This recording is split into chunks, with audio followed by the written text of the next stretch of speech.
Welcome to Presence, a global conversation for a new earth, with hosts Doug King and Cody Deese. Thank you. Great to be back again. I am Doug King, and I am with Cody Deese. So here we are, the dynamic duo, once again, back in our Presence podcast, and in the middle of some fun now, because Cody, you and I are going to have discussions around a topic that is, it's got world ramifications around it. Yeah, I'm looking forward to this one. I've actually been looking forward to this one for some time. I'm interested to get in and figure out what it is you're even talking about, eschatology. And so for our listeners to kind of catch them up from even the last podcast that we did, we're talking about, in the context of the spiral, the evolutionary leap from postmodernity to integral, from first tier to second tier. Yep. And there's a space between the two. And I think that's an important note to remind all of our listeners, is you and I talked about this, Doug, but this isn't just an evolution to a new stage of consciousness. Right. This has world ramifications when you're talking about first tier versus second tier, which is why I think a lot of the theorists use the language like an evolutionary leap. Absolutely. As opposed to, I'm continuing my growth up the spiral. Absolutely.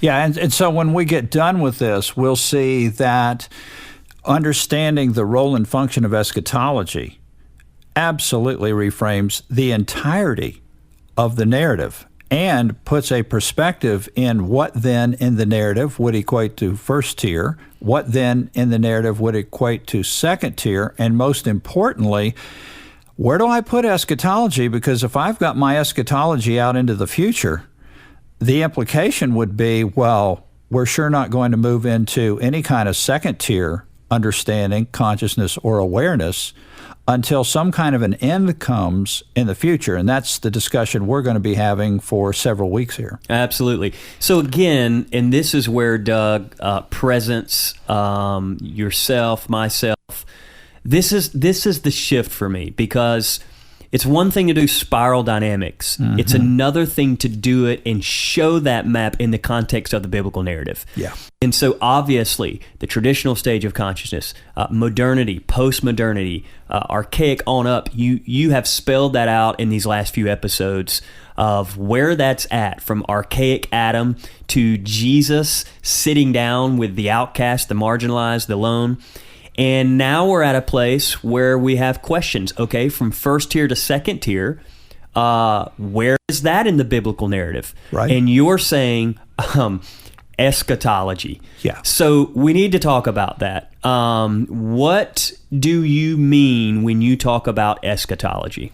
Yeah, so first of all, having had these discussions literally for decades, anyone in Presence who's listening right now knows that this conversation began in 1971 with the publishing of the book Spirit of Prophecy by my dad, Max King. And it was all those years ago, good golly, 47 years ago now, this is crazy, that he was offering a reframing of eschatology. And so this has been a long journey of talking with people about the subject.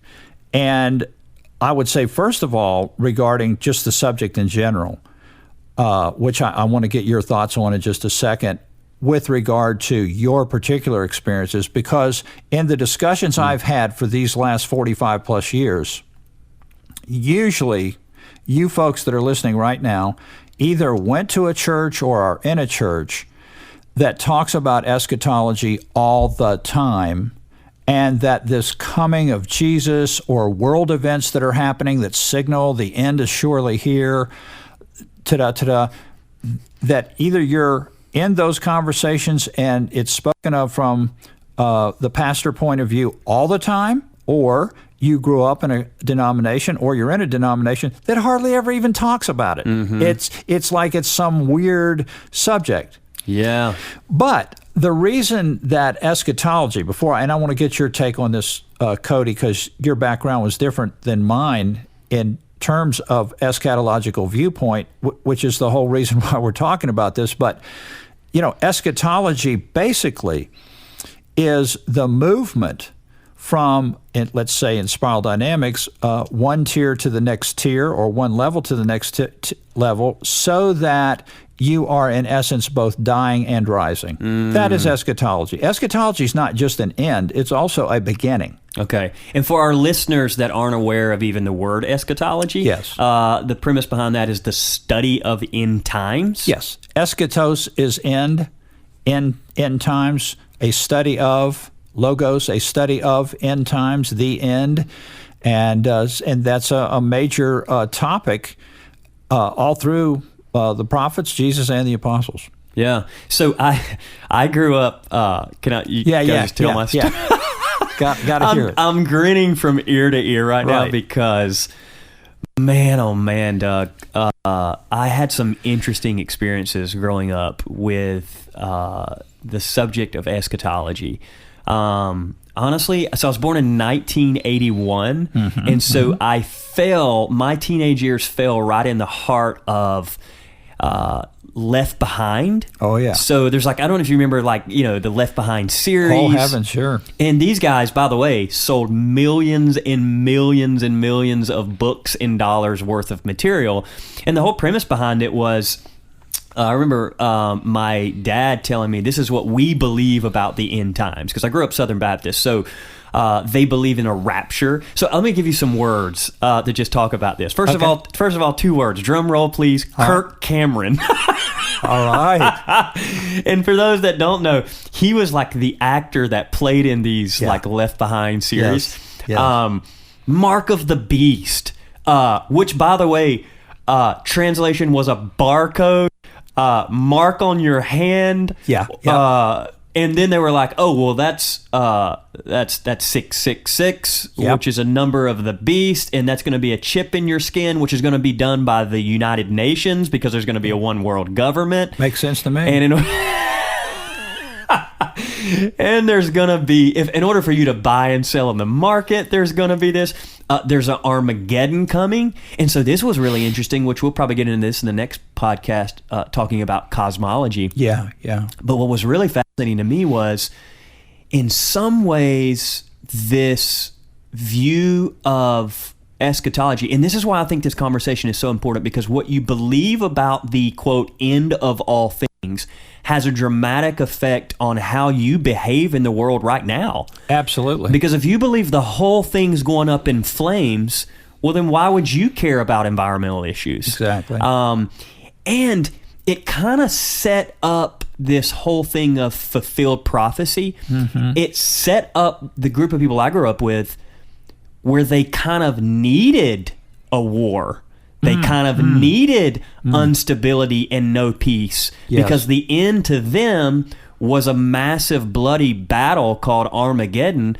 And so when there were earthquakes, when there were volcanoes, when there were natural disasters, Doug, people would say, well, that's just a sign of the end times. Yeah, this is what, and they'll name a prophet, and they'll pick some phrase from Isaiah or Amos or one of the prophets, and they'll say, that volcano that just happened in this country, that's exactly what they were talking about, man. And we used to call that newspaper exegesis.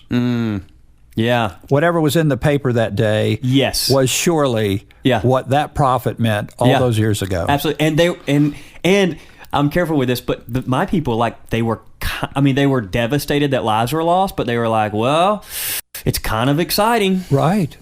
Exactly. Well, it's exciting if you're on the good side of it. Which we were, Doug. Are you questioning it? We were Baptist. Okay. Now, a quick personal story, just to tell you where I'm at. I was, and we'll get into this probably in another podcast, but this idea of a rapture, okay, which was at the heart of the Left Behind series. I remember one time we lived in Alabama, and my brother and I were outside. We were young, just playing around, and we lived close to a railroad track. And apparently there was a train coming through, and we'd never heard it quite like this, but the train was coming through and just laid, just my brother had this moment where he looked over at me and he's like, oh my God, that's what my mom and dad were talking about. The trumpets are sounding. The trumpet. Terrified, we both ran inside. Yeah. And we were like, Mom, I think the trumpets are sounding, but we're still here. Because we'd always had this image that there'd be like clothes laying on the floor. Sure. Yeah, exactly. Even talking about this right now sounds so ridiculous.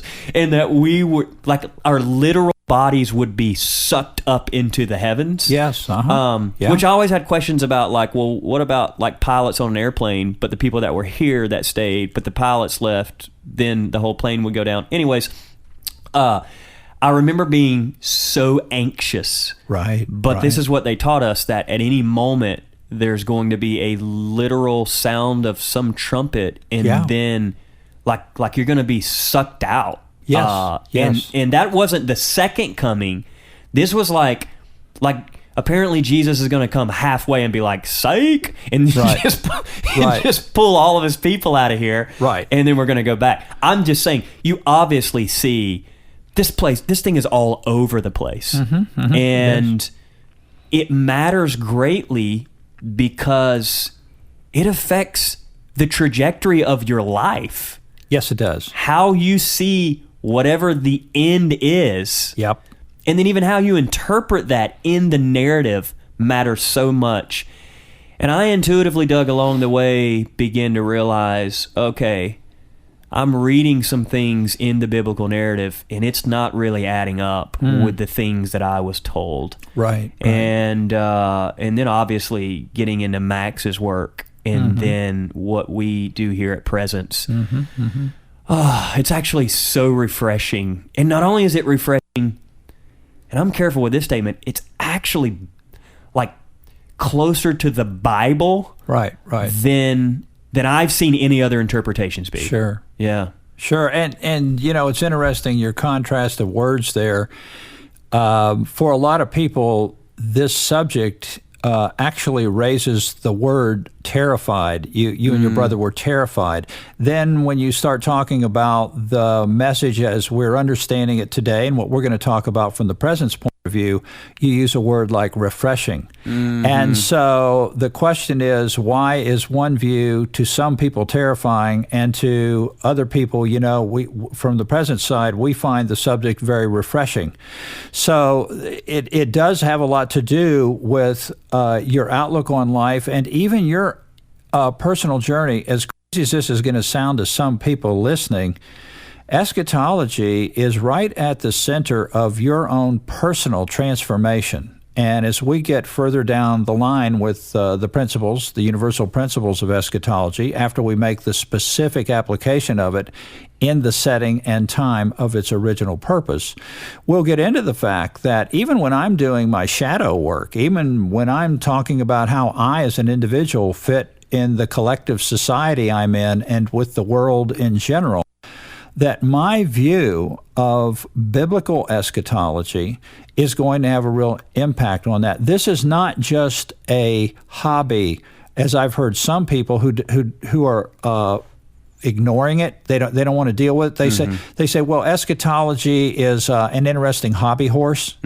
Eschatology is peripheral to the actual Bible per se. But don't get too caught up in it. It really does. So you have those two different. You're either all in on some type of story where every day is another event that has to do with everything's coming down, or you are basically saying, it really doesn't have much to do with my understanding of my own personal identity. Yeah. And both of those are a problem. Yeah, there's another way. There's a third way, right? Exactly. And that's what I want to talk about. I want to talk about that in the podcast to come. So maybe a good place for us to start, Doug, we've talked about role and function here. Yes. What is the role and function of eschatology? So great point. And in fact, in the show notes today, we have our Venn diagram, which we have used in all aspects of our integral theology, because it is a very simple and yet very elegant way of presenting God's trajectory of consciousness with regard to spiritual identity. And you'll see when you look at the Venn that where the center section is transform, which we've used in many other podcasts, and it is within that part of the two spheres coming together that eschatology lies. Eschatology, therefore, is the movement from that first circle to the second circle. It has a specific limited time and function in history. It has a specific role and function in history. Okay, Doug, you can't just throw stuff out there like this. Here's the thing, folks. I'm the president now, which means I get to stop him at any point and ask questions, all right? Sure. You're talking about eschatology, study of end times, and you just said it has its role, its function in history. Yes. Exactly. Come on, Doug.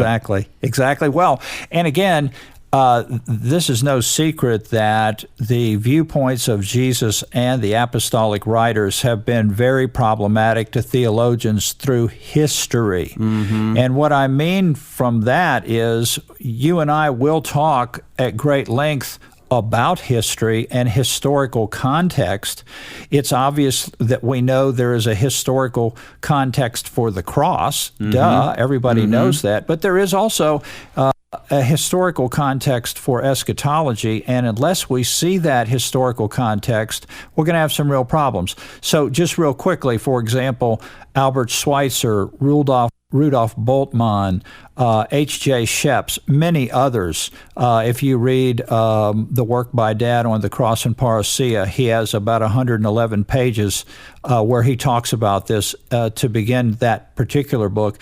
And all these theologians through the centuries, Cody, were struggling with the fact that it looks like Jesus, Paul, and all the apostles thought that the end was going to come in their lifetime. That was the historical context of all eschatology. Yes. And that it was not future to our generation, but rather was going to happen within their generation. And so you have various conclusions drawn. Schweitzer, Bultmann, and others just came right out and said it's obvious that Jesus and the apostles were mistaken. Yeah, and by the way, for those who need, for our Bible-loving folks who are like, I need chapter and verse, show me. A perfect example, I think one of the beautiful examples, Matthew 24. Oh, yeah. Matthew 24, where it used to be a terrifying passage for me, and I would have, as a teacher, I would try to avoid that, which I think is actually what lots of people do, because this thing's been so clouded that it's like, just avoid Revelation. Right. Avoid these eschatological passages. Matthew 24, out of the writer puts on the mouth of Jesus. Him talking about the end times. And he says, this generation will not pass away until all these things have happened. Right. And that's why these theologians have had a real problem. They're looking at the obvious language, and that's just, as you're saying, that's just one example. We could go through the narrative, and from time to time reference all these other eschatological sayings, but what they're all going to do is either say within that generation, or before some of you standing here taste of death, or it's going to happen very soon, or the time of all of this is at hand. And you have to remember, these are apostles writing to people about what's going to happen in their lifetime, in their churches. So if you're telling someone at a church in Colossae that doesn't even exist today, that the time of all of this is at hand, get ready, it's near, but it didn't happen, and that church doesn't even exist anymore, then there's some real theological issues with that, with people who are looking at it from an honest historical standpoint. And or maybe it did. Because I was reminded, even as you were saying that, what's interesting is, they were waiting on the Messiah. And they had their preconceived ideas of what this coming of a Messiah was going to look like. Yes.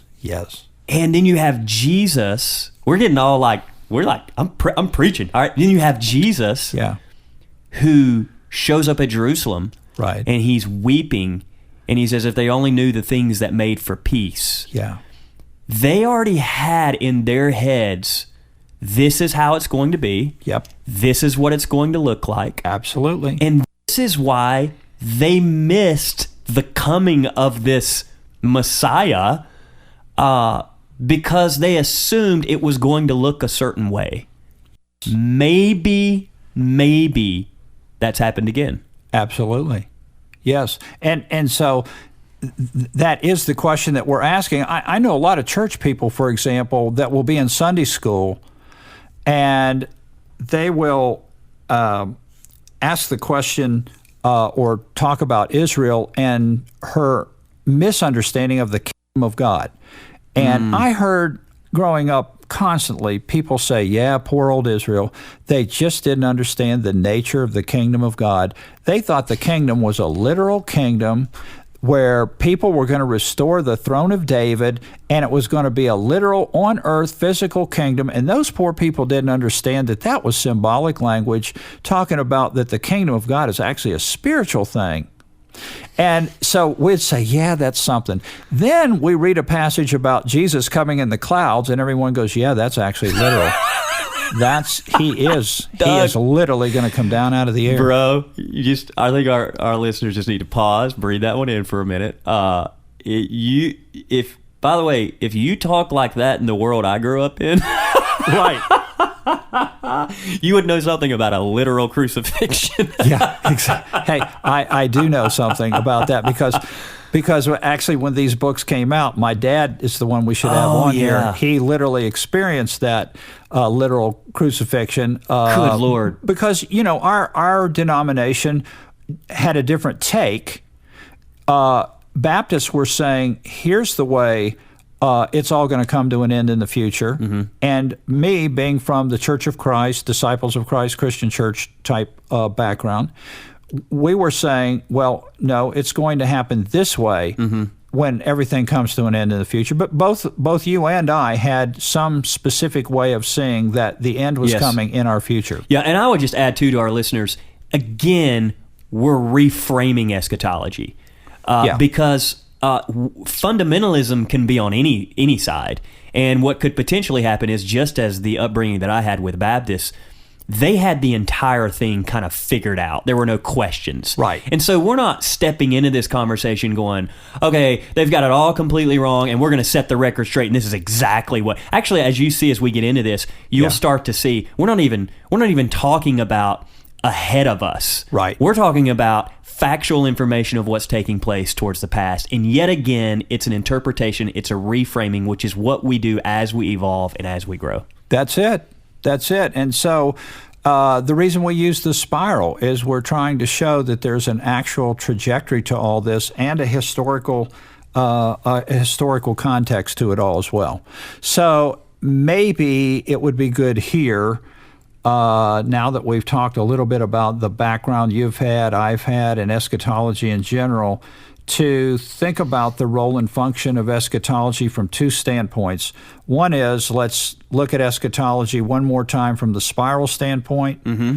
Then let's move into the biblical narrative and look at it and kind of drill down from there. Okay, so for our audience, they can go to the show notes and you can see the Venn diagram. Yep. Just to remind them, we're talking about when the context of eschatology and the spiral. Yes. You have form, which is tier one, first tier. Yes. And that's everything we've discussed in previous episodes, traditional, modern, postmodern, etc. Yep.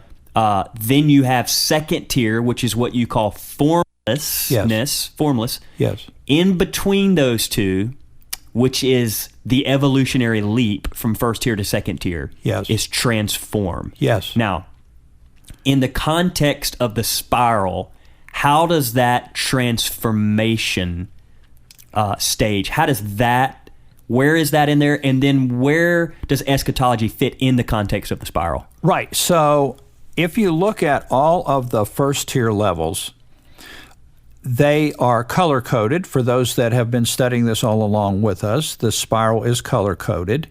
So you can clearly see that there is a beige level, a purple level, and all the way up, red, blue, orange, green. So as you're moving through the spiral, you can see that the center of gravity of someone's thinking, let's say, is blue.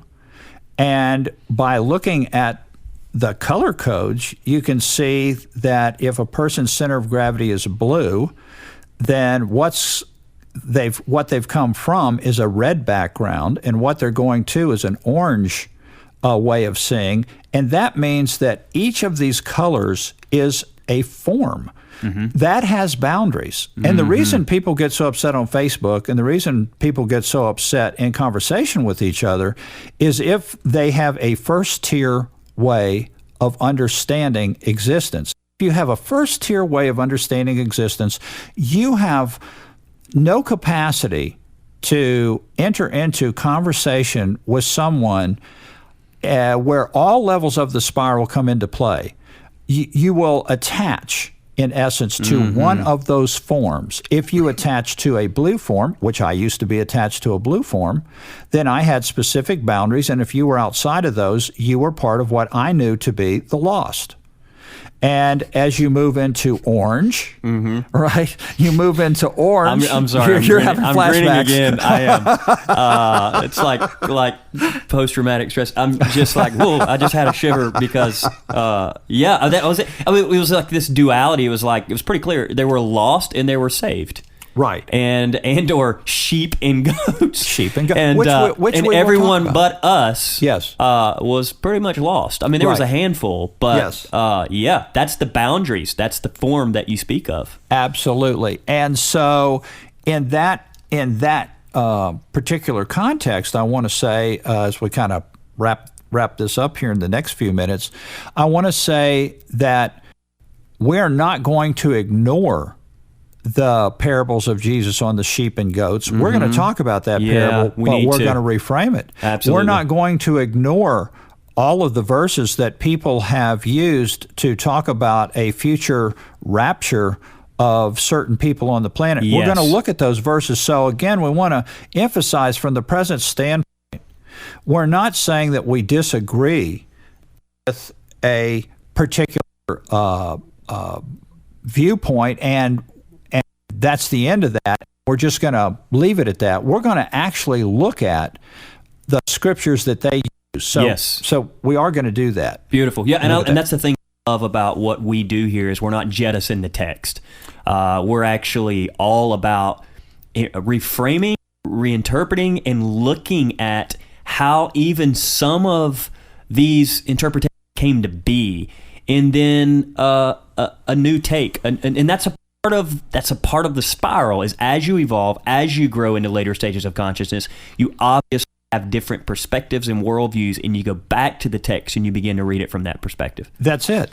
And actually, see, this has been going on again for people that are uncomfortable with even the possibility that this type of subject could be reframed. This is the whole point of the evolution of spiritual consciousness.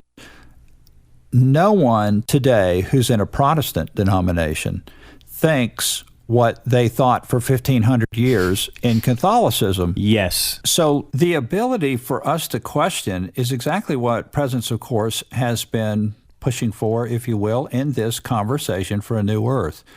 And that is why we know from history it is a necessary part of what we're doing.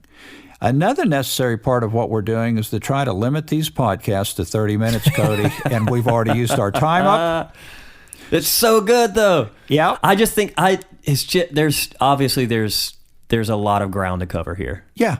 So we'll come back next week, and we'll pick it up from here, and we'll take as many weeks as we need to. Please get in touch with us with any questions, comments that you have. We'd be glad to entertain them and try to work them into future podcasts. So with that, I say on behalf of myself and Cody, have a great week out there. Thank you for joining us today. If you have any questions or comments, please contact us at info@presence.tv. You can also visit our website at presence.tv or find us on Facebook. We look forward to hearing from you.